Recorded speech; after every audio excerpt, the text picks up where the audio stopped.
शिव शिव शंकरा, शिव शिव शंकरा, शिव शिव शंकरा, शिव शिव शंकरा नमः शिवाय, शिव शिव शंकरा नमः शिवाय। मेरे साथ चलना, मेरे संग रहना, मेरे साथ चलना, मेरे संग रहना, मेरे कष्टों को भस्म करना।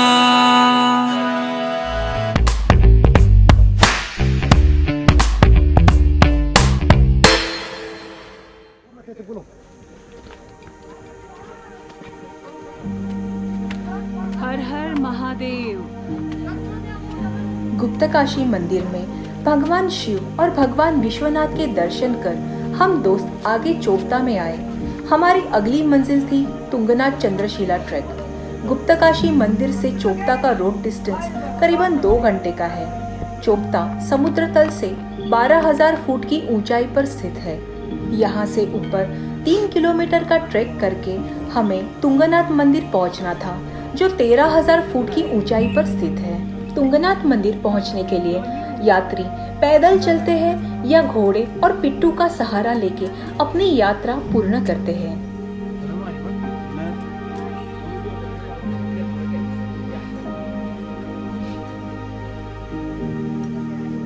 हाय।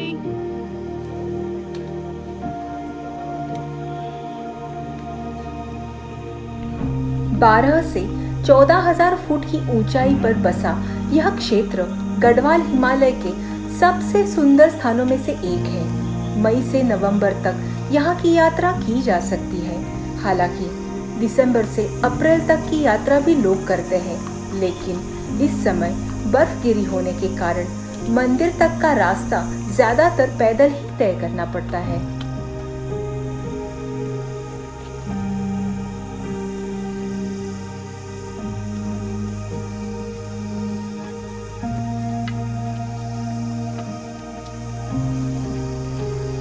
पिछली बार 2018 में जब मैं यहाँ आई थी, तब अगस्त का महीना था। काफी बारिश थी, बादल आसमान से नीचे उतर आए थे, धुंध भी थी और अभी का माहौल एकदम विरुद्ध है। इस मौसम में हवाएं तो चलती है, लेकिन धूप भी तेज निखरती है।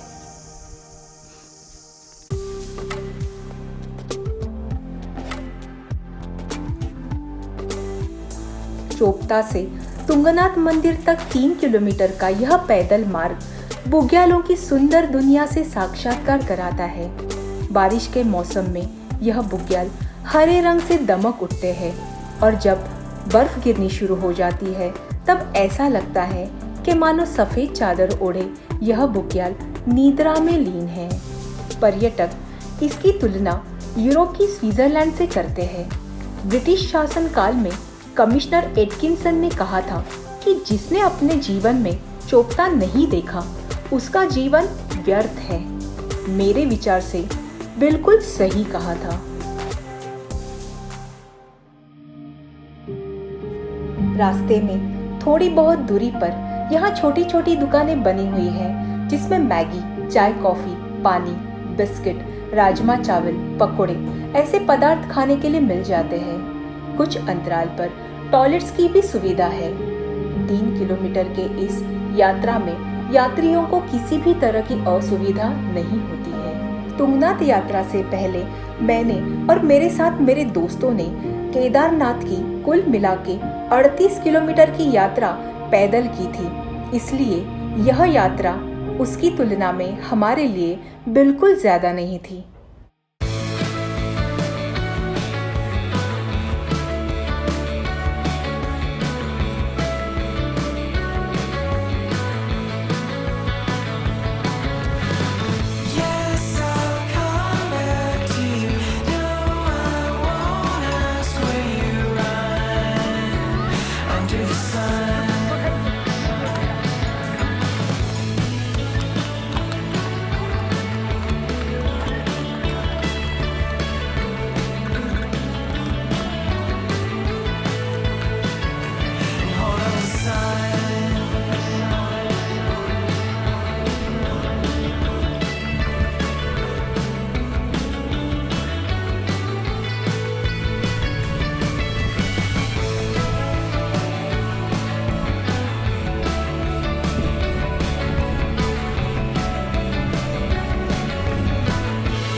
Hi Darshana. Hello! So you're enjoying this trek? Yes, of course, it's very beautiful. And we're walking slowly. We're a bit tired. We are going out of breath, but we are, enjoying. And we are taking our space. Yeah, we are enjoying, and it's just mesmerizing. It's very, very beautiful. You've got to come here and visit Chopta and Tungnath. Must visit. Must visit. Tungnath Uttarakhand के गढ़वाल के रुद्रप्रयाग जिले में स्थित एक पर्वत है। इसी पर्वत पे स्थित तुंगनाथ मंदिर जो 3460 मीटर की ऊंचाई पर बना हुआ है, यह पंच केदारों में से सबसे ऊंचाई पर स्थित है। माना जाता है कि यह मंदिर 1000 वर्ष पुराना है, जहां भगवान शिव की पंच केदारों में से एक रूप में पूजा होती है। तुंगनाथ की चोटी 3 धाराओं का स्रोत है, जिनसे अक्षकामिनी नदी बनती है। कहा जाता है कि पार्वती माता ने शिवजी को प्रसन्न करने के लिए उनके ब्याह से पहले यहाँ तपस्या की थी।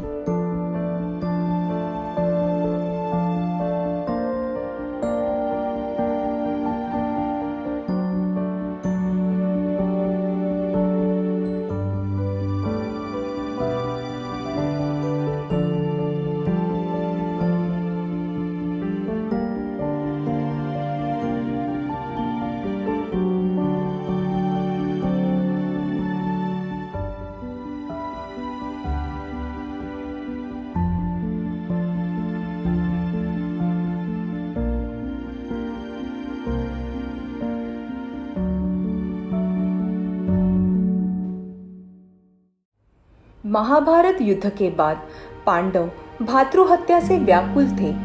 तभी कृष्ण के कहने पर इस ब्रह्म हत्या से मुक्ति पाने के लिए वह महादेव से माफी मांगना चाहते थे। इसलिए वे सभी हिमालय पहुंचे, लेकिन शिव महाभारत के युद्ध के चलते नाराज थे, इसलिए उन्हें दर्शन नहीं देना चाहते थे।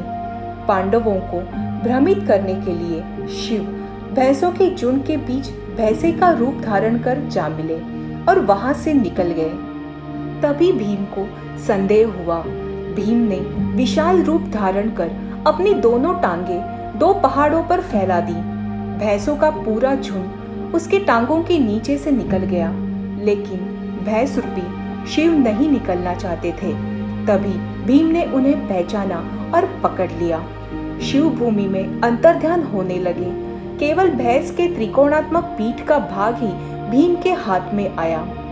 पांडवों का दृढ़ निश्चय और भक्ति देख शिव प्रसन्न हो गए और उन्हें पाप मुक्त कर दिया।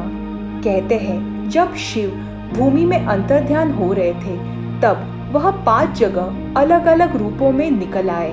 केदारनाथ में पीठ, रुद्रनाथ में मुख, तुंगनाथ में हाथ, मध्य महेश्वर में नाभि और पीठ और कल्पेश्वर में जटाएं। इन सभी जगह पांडवों के निर्मित शिवजी के भव्य मंदिर बने हुए हैं, जो पंचकेदार कहलाते हैं। माना जाता है भगवान शिव की इस 5 रूप में पूजा करने के बाद ही पांडव ब्रह्म हत्या से मुक्त हुए थे। पंचकेदार की यह कथा मैंने अपने भैरवनाथ, केदारनाथ दर्शन और गुप्तकाशी मंदिर के वीडियोज में विस्तृत रूप से सुनाई है। अधिक जानकारी के लिए आप यह वीडियोस देख सकते हैं। तुंग यानी कि ऊंचाई और नाथ का मतलब है स्वामी, अधिपति या मालिक। ऊंचाई पे विराजमान भगवान तुंगनाथ पंचकेदार के क्रम में दूसरे स्थान पर है। कोविड के रहते यात्रियों के लिए मंदिर में प्रवेश बंद था, इसलिए हम दर्शन नहीं कर पाए। लेकिन मंदिर के पुजारी से मिली जानकारी से हमें यह ज्ञात हुआ कि तुंगनाथ में शिव के सिर्फ बाहु की ही पूजा नहीं की जाती, तो हृदय की भी पूजा की जाती है। इस मंदिर की वास्तुशैली भी केदारनाथ मंदिर और अन्य पंचकेदार मंदिरों से ही है। मंदिर के आसपास अनेक देवताओं के कई छोटे छोटे मंदिर बने हुए हैं। जनवरी से फरवरी तक यह मंदिर पूरी तरह से बर्फ से ढका रहता है। घने जंगल और हरे बुग्यालों से गुजरता हुआ मंदिर तक का मार्ग भक्तों के मन में सदा के लिए अपनी छाप छोड़ जाता है। जो साधक एकांत में साधना करने की इच्छा रखते हैं, उनके लिए यह पूरी तरह से उपयुक्त स्थान है।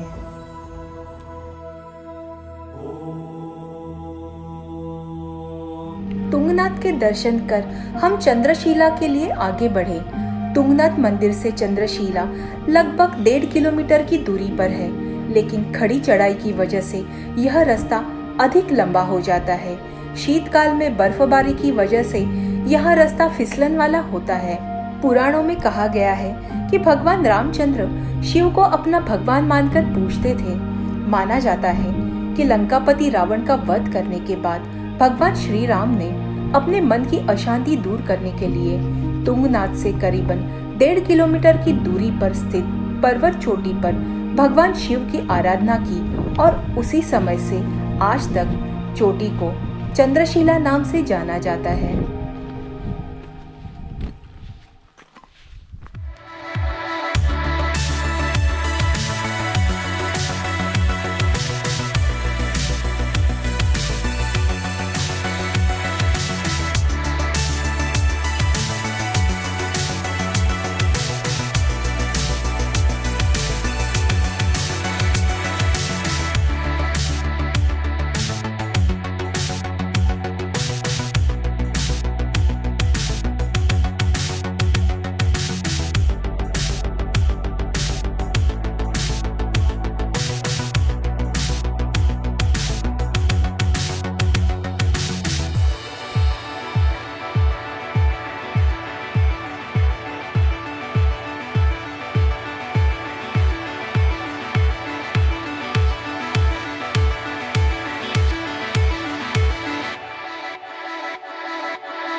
निरंतर खड़ी चढ़ाई और उबड़-खाबड़ रास्तों को पार करके हम आखिर चोटी पे पहुंच ही गए।